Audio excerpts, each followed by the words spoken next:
Good afternoon, Year 6. Sorry I can't be there today. Today's project is we are going to be using iMovie to create a photo presentation. To start with, go and search for some images online with your chosen topic. I've chosen Lego. With the images I'm selecting, you'll notice I haven't chosen images of a certain size. And you'll see in a moment when we go through the presentation the effect of that. You should always try and search large images, as they just look a whole lot better.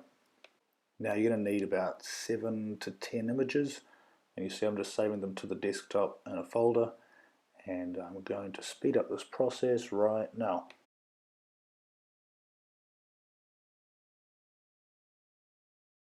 And we're back. Okay, now go to Launchpad, open up iMovie, find an iMac which does have iMovie. If it doesn't, you may need to do this on your iPad. Okay, now go to Projects, select the plus button which gives you a new project up over there, and select Movie Not Trailer. When it opens up, you don't need a theme, so just select No Theme. The other ones could work. Name your project with your name and the topic of your project. I'm just doing Lego presentation as mine.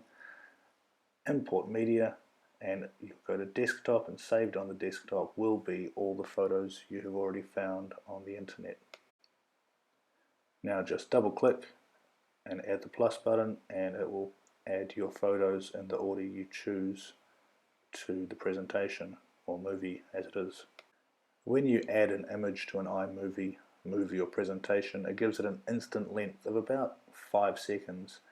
Now by dragging to the left or to the right, you can make this photo last for longer or shorter, depending on the need. When you'll be narrating over the top of it, you will need to make a lot of the slides longer. We're looking at maybe 10 to 12 seconds per slide as we go through. Now what we're going to do to each photo is what's called the Ken Burns effect, which was created by a man called Ken Burns over 100 years ago, and he used to make documentaries using photos. So you select a start point, and then you select an end point, and so as the video goes over the image, it pans across, making an image appear as if it's moving. Choose the start and end point for each of the photos. Think about the composition of your image, whether you want to start small and then talk up to a bigger picture, such as in some of these pictures here. I've started as in a large piece of Lego and then zoomed in to the logo, which would add to what I'm presenting. And now I'm going to speed up again.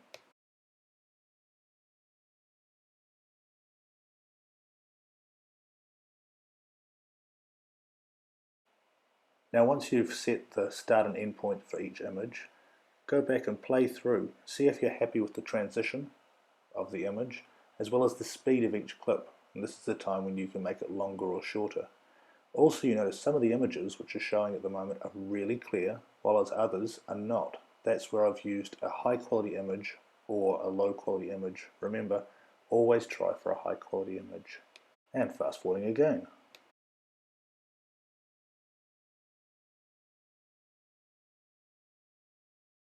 And now we're still in the layout phase. Now I'm choosing to add transitions between each of my slides.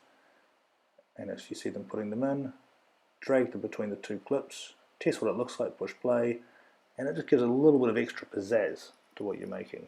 Try not to add too many different transitions between your slides, but if you choose one or two good ones, it'll make it look a lot better. And then fast forward again. Now here's the last part of the presentation. You're going to add audio on the top of each of your images, which will explain the image and talk through the presentation that you're giving. It's not always fun to hear your own voice, but the nice thing is you can record it as many times as you wish. Record, listen, delete, start again if you wish to. By using the headphones and the microphone which go with the iMacs, you should be able to record crisp, clear audio and not need to worry about any background noise or disturbing anyone who's working near you. Now finally, once you're happy with the presentation, you've got all the information, the slides, the transitions, it's time to save. Make sure there's a title for it, choose where you're saving it to. Because you're going to save it to the desktop, save it as high as possible. I'd like you to save 2 copies. One high quality, which will be about 25 megabytes or more, and one, if you can, choose low quality, and then you can email this to me. I'll take all of your work off your computers next week using a data stick, so it'll save it that way. But it'll be good for you to email a copy to yourself as well. And that's the end of the presentation. If you've got any questions, just go back to the start, push play, and listen to the whole thing all over again. Have fun, enjoy, and I look forward to seeing all of your creations.